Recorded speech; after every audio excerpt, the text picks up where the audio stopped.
Well, good afternoon, everyone. Thank you for joining us for another afternoon of learning what we do here at CU Collaborate and how credit unions can ultimately reach more members. A couple housekeeping items as you're coming in and settling down for the next 30 minutes here for our webinar. We will be recording today's session. That will be delivered back to you via follow-up email, along with the slides from our presentation today, and any contact information that you might require to connect with us offline if you have questions for afterward.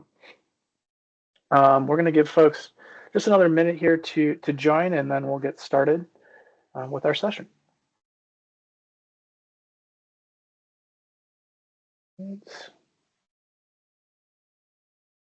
People are very punctual today. One last note here. As you have questions and comments, please don't hesitate. There's a Q&A section at the top of your screen and a chat function. Feel free to utilize either of those for comments, questions, or otherwise. We'll likely be dropping some resources for you in the chat as well. So stay tuned there. And with that, we'll go ahead and get started. My name is Ben Herring. I'm the Director of Partnerships here with CU Collaborate. I'm joined by a few of my colleagues here at CU Collaborate, Dom Pataxil and Leslie Hemingway, both on our market expansion team who helps credit unions reach more members. Today we're going to be talking specifically about the open association component that credit unions can add to their field of membership. I won't steal any more of their thunder on that. And then also joined by, I think that there's a couple partners out there, and we're going to get to hear from one of them today at the Smarter Savings Association. So looking forward to hearing from you, Michelle, later on in our presentation. And then we will open it up for an open Q&A section. So again, please don't hesitate with your questions in the chat. With that, I'm going to hand it over to Leslie to kick us off. Leslie. Great, thank you, Ben. Hey, everyone. Thank you all so much for joining us today. My name is Leslie Hemingway, and I'm an advisory consultant here at CU Collaborate. To kick things off, let's start with a quick definition on what associations actually are. At a basic level, associations are groups of people who are connected by a shared interest or purpose. The exact definition can vary slightly just depending on the specific regulator. When a credit union includes an association within its field of membership, all members of that association become eligible to join the credit union. This creates a built-in pathway to membership that doesn't rely on geographic or employer ties. So naturally, the next question is, who can actually add associations? Associations can be added by federal multiple common bond credit unions, as well as federal community credit unions that have a lit affinity clause.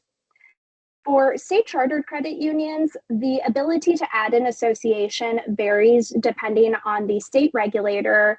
So it is important to understand your specific state rules if you are state chartered. The real value with associations, though, isn't just eligibility, it's really the strategy behind using them. The great thing about associations is they help solve one of the biggest challenges, which is eligibility barriers. They allow credit unions to expand beyond geographic limitations. They really support scalable digital growth as well. So what that means is you're no longer limited to who can walk into a branch or who lives nearby. For example, you could run a digital campaign, generate interest from any geography, including beyond your geographic field of membership or even beyond your state. And then you can actually convert those interested individuals into eligible members through the association. So ultimately, this creates a much clearer and more flexible pathway to membership. So with that, when does it actually make sense to add an association? A key signal is when you find yourself turning away interested prospects due to eligibility. When you find that geographic field of membership is limiting growth opportunities, Or alternatively, seg expansion has plateaued or been exhausted.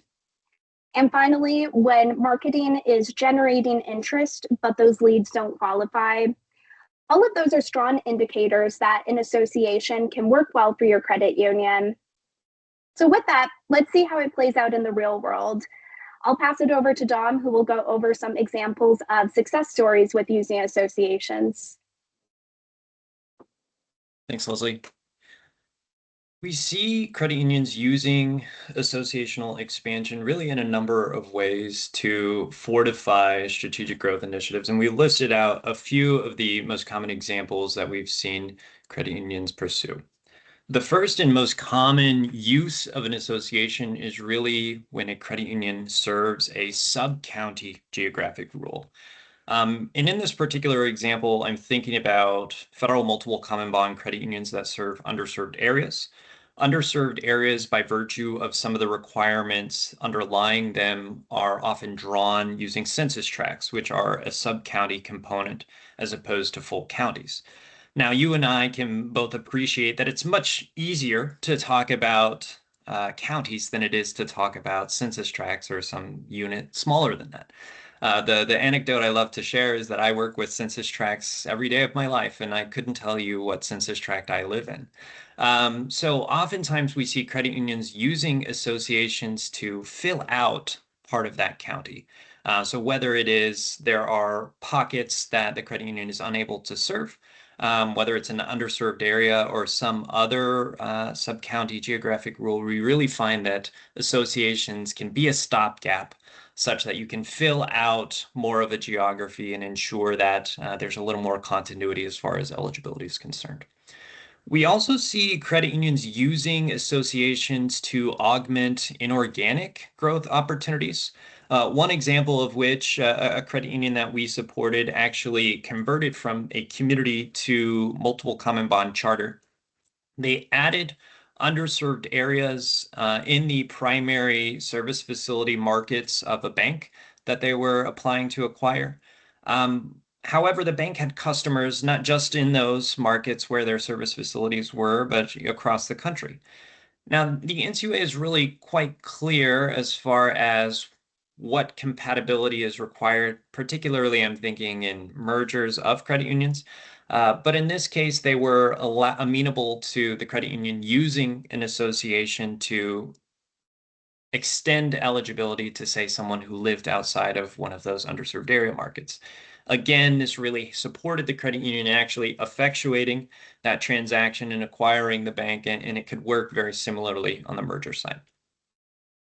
A third very real-world example is that as a result of economic hardships in a given credit union's service area, they saw major manufacturers that were a part of their select employer list leave the area. They shuttered the doors, and they were really staring down a pretty dark avenue as far as how are we going to grow, how are we going to enrich our member benefits. And an association really came in handy for that particular institution to ensure that they could continue to extend eligibility to individuals not only within their seg groups, but also within their communities, while they bolstered their business development efforts to step out into the community and replenish some of those seg relationships to ensure that they could continue to strengthen the cooperative. Associations are something that the NCUA are actively considering. And as a result of the most recent deregulation initiatives, the NCUA is making it easier for credit unions to define what meets their criteria for an association.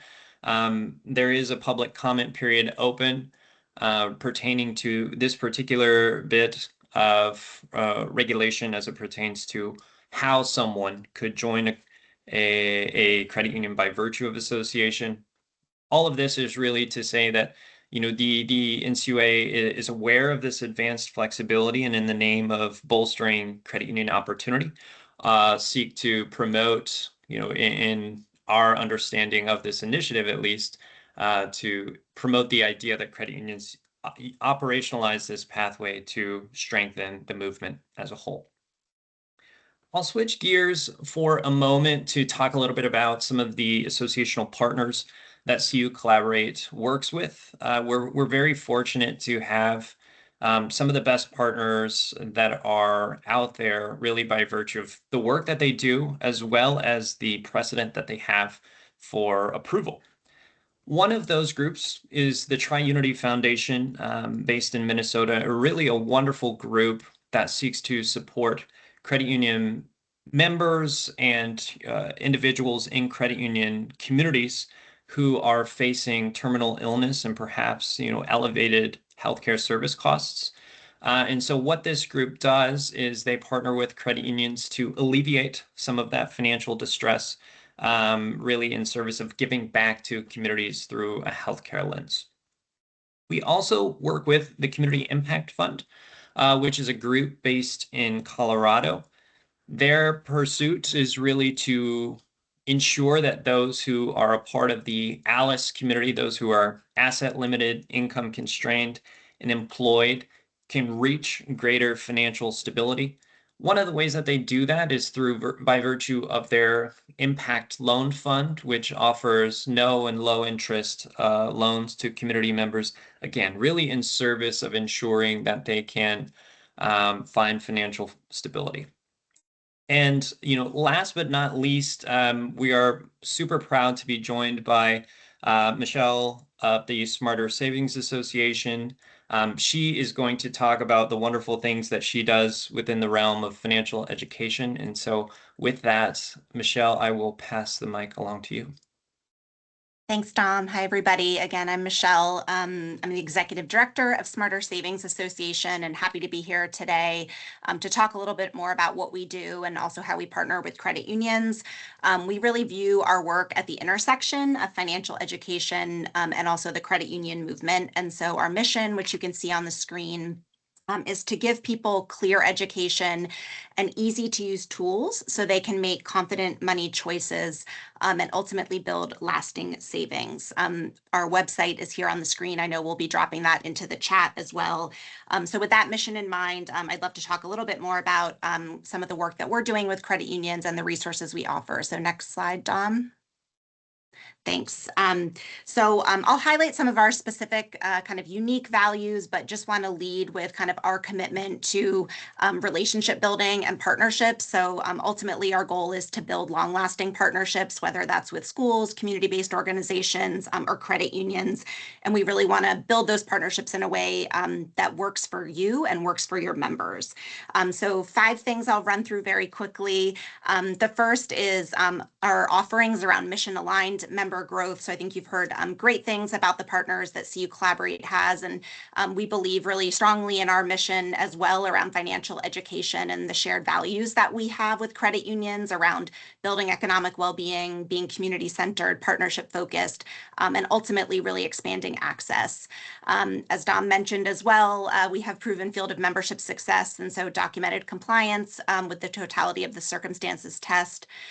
We really pride ourselves on being an inclusive organization. So we have broad member eligibility, which opens pathways for us to work with a range of members and folks, but no restrictions on age or geography or citizenship. So allows you to think about youth lending or ITIN lending, maybe thinking about creative ways that you can use associations to reach new members. We're really proud of our growing financial education library. We have a lot of resources online, and so really aiming to help build financial knowledge and confidence across a variety of different age groups.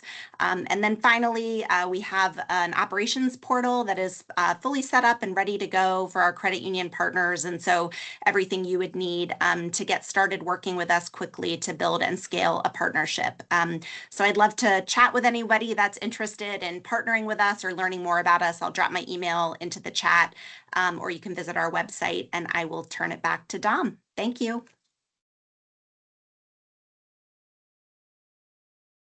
Thanks, Michelle. I think that sums up the materials that we have. Ben, do you want to usher us into Q&A, please? Yeah, absolutely. Yeah. And thank you, Michelle, for joining us today and highlighting one of our many partners in this space. And and thank you for dropping your contact information in the chat.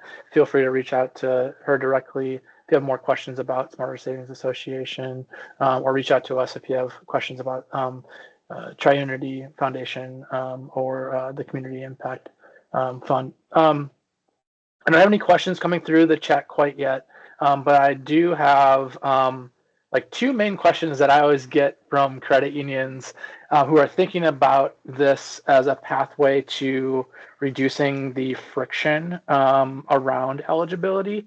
That I'll throw this over to either Dom or Leslie to opine on.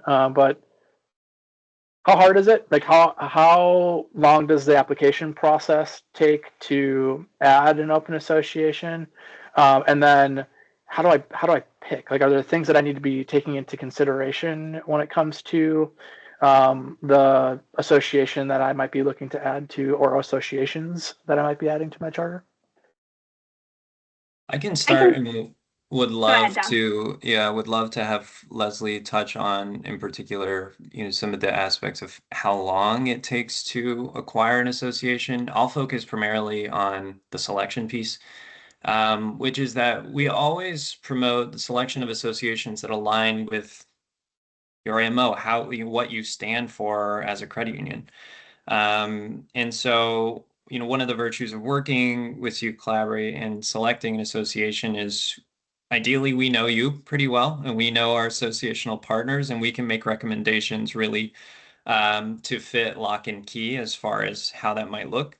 I think another important thing that you mentioned, Ben, was the plural associations. We find that a lot of credit unions have success with more than one association because it ultimately becomes a risk management exercise. When all of your non-community-based memberization is contingent on a single organization, you're placing a lot of power as far as eligibility is concerned in the success of that organization. However, the NCUA does not limit you in the number of associations you can have, and for that reason, we think it's a more appropriate risk management strategy to have a couple. Getting back to the selection, I think you can look at it in any number of ways. Oftentimes, these organizations are contracting on an annual basis, so it could be cost focused, depending on how expense sensitive you were. But often, I think what it boils down to is the fit with your mission and vision for how you'd like to grow. Leslie, do you want to talk a little bit about the timeline and plan? Absolutely. So timeline does vary depending on the size of the association as well as the specific regulator, whether that be a state regulator or the NCUA. I would say as a general rule of thumb, 2 to 3 months from beginning to approval for adding an association. I would say a little bit conservative as well there, just because we would rather our credit unions think it will take longer than not. But yeah, generally 2 to 3 months is a good rule of thumb from start to finish. And we do have a question coming through the chat right now, which I'll read. So would these associations work with individual members as well as businesses that would like to join the credit union? It depends on the way that the association is structured, but most of them do allow for the creation of new relationships for both consumer and commercial members. The way that looks is going to vary group by group. But if you're working with Leslie or I and adding an association, we would help you understand what that looks like for your particular credit union so you can make an informed decision.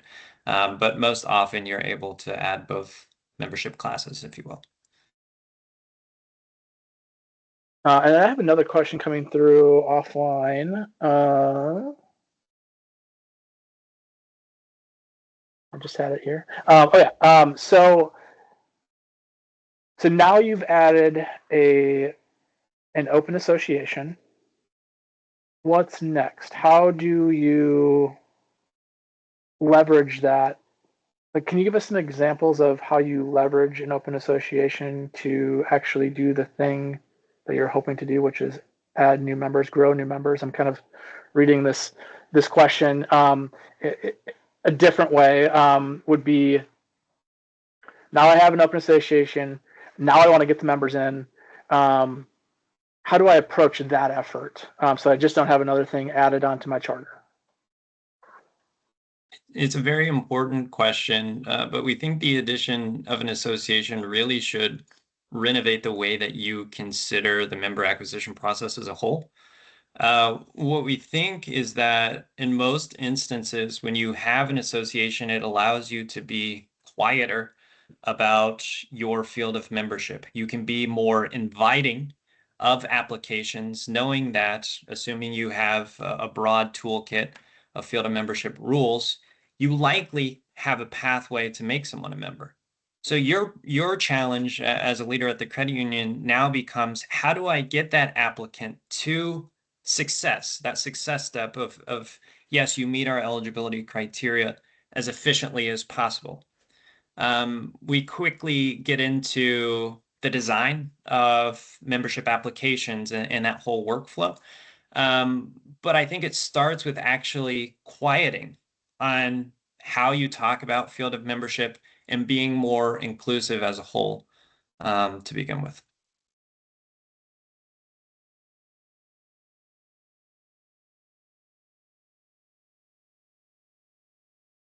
I don't have any other questions coming through currently. One anecdote that I wanted to add to some of the case studies that you mentioned, Dom, and it came up recently in a conversation with a credit union who's going to work with us on adding an open association, was we've had a SEG group. We've been essentially a single common bond credit union for our entire existence. But we can only serve certain locations of said SEG group. So we can't even say that we serve all of this particular SEG group. So it becomes harder and harder for us to identify and help educate our prospective members around who and how we can serve.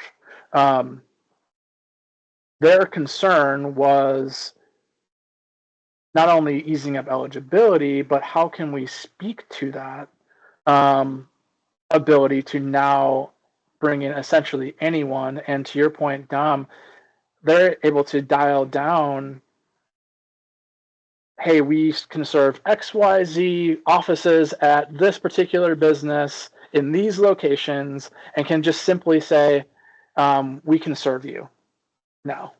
And I think that was really powerful for them, especially being a relatively small credit union, looking at ways to grow, which I think a lot of credit unions are really looking down the barrel of. How do we allow more people to join our credit union? So think about that.